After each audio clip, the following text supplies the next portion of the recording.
Chapter 6, in which Fix, the detective, betrays a very natural impatience. The circumstances under which this telegraphic dispatch about Philly's fog was sent were as follows. The steamer Mongolia, belonging to the Peninsular and Oriental Company, built of iron, of 2,800 tons burden, and 500 horsepower, was due at 11 o'clock a.m. on Wednesday, the 9th of October, at Suez. The Mongolia plied regularly between Brindisi and Bombay via the Suez Canal, and was one of the fastest steamers belonging to the company, always making more than 10 knots an hour between Brindisi and Suez, and 9.5 between Suez and Bombay. Two men were promenading up and down the wharves, among the crowd of natives and strangers who were sojourning at this once straggling village, now, thanks to the enterprise of M. Lesseps, a fast-growing town. One was the British consul at Suez, who, despite the prophecies of the English government, and the unfavourable predictions of Stevenson, was in the habit of seeing, from his office window, English ships daily passing to and fro on the Great Canal, by which the old roundabout route from England to India by the Cape of Good Hope was abridged by at least a half. The other was a small, slight-built personage, with a nervous, intelligent face, and bright eyes peering out from under eyebrows which he was incessantly twitching.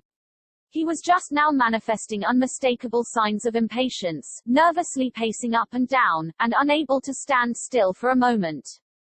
This was Fix, one of the detectives who had been dispatched from England in search of the bank robber. It was his task to narrowly watch every passenger who arrived at Suez, and to follow up all who seemed to be suspicious characters, or bore a resemblance to the description of the criminal, which he had received 2 days before from the police headquarters at London. The detective was evidently inspired by the hope of obtaining the splendid reward which would be the prize of success, and awaited with a feverish impatience, easy to understand, the arrival of the steamer Mongolia. "So you say, Consul," asked he for the 20th time, "that this steamer is never behind time?" "No, Mr. Fix," replied the consul. "She was bespoken yesterday at Port Said, and the rest of the way is of no account to such a craft. I repeat that the Mongolia has been in advance of the time required by the company's regulations, and gained the prize awarded for excess of speed." "Does she come directly from Brindisi?" "Directly from Brindisi. She takes on the Indian mails there, and she left there Saturday at 5 p.m. Have patience, Mr. Fix, she will not be late." "But really, I don't see how, from the description you have, you will be able to recognize your man, even if he is on board the Mongolia." "A man rather feels the presence of these fellows, Consul, than recognizes them. You must have a scent for them, and a scent is like a sixth sense which combines hearing, seeing, and smelling. I've arrested more than one of these gentlemen in my time, and, if my thief is on board, I'll answer for it, he'll not slip through my fingers." "I hope so, Mr. Fix, for it was a heavy robbery." "A magnificent robbery, Consul, £55,000. We don't often have such windfalls. Burglars are getting to be so contemptible nowadays. A fellow gets hung for a handful of shillings." "Mr. Fix," said the consul, "I like your way of talking, and hope you'll succeed, but I fear you will find it far from easy. Don't you see, the description which you have there has a singular resemblance to an honest man?" "Consul," remarked the detective, dogmatically, "great robbers always resemble honest folks.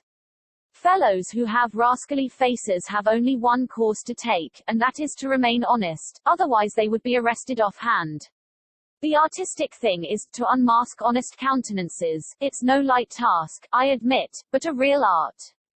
Mr. Fix evidently was not wanting in a tinge of self-conceit. Little by little the scene on the quay became more animated. Sailors of various nations, merchants, shipbrokers, porters, fellahs, bustled to and fro as if the steamer were immediately expected. The weather was clear, and slightly chilly. The minarets of the town loomed above the houses in the pale rays of the sun.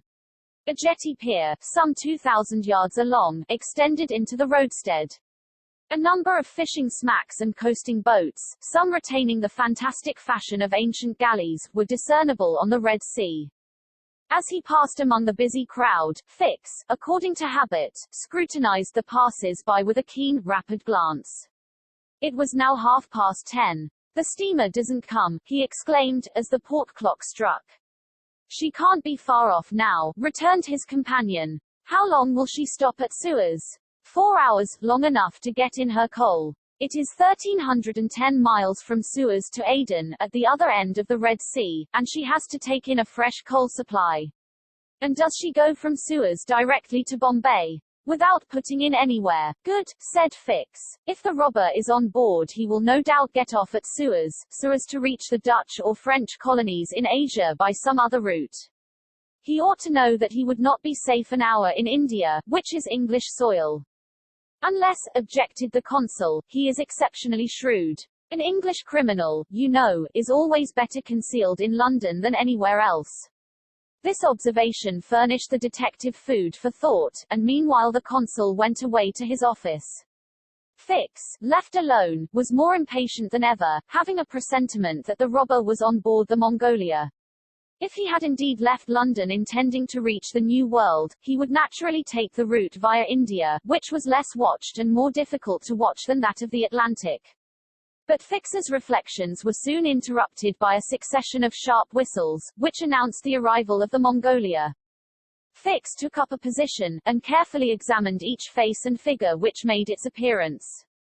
Presently one of the passengers, after vigorously pushing his way through the importunate crowd of porters, came up to him and politely asked if he could point out the English consulate, at the same time showing a passport which he wished to have visited. Fix instinctively took the passport, and with a rapid glance read the description of its bearer. An involuntary motion of surprise nearly escaped him, for the description in the passport was identical with that of the bank robber which he had received from Scotland Yard. "Is this your passport?" asked he. "No, it's my master's." "And your master is, he stayed on board. But he must go to the consul's in person, so as to establish his identity." "Oh, is that necessary?" "Quite indispensable. And where is the consulate?" "There, on the corner of the square," said Fix, pointing to a house 200 steps off. "I'll go and fetch my master, who won't be much pleased, however, to be disturbed." The passenger bowed to Fix, and returned to the steamer.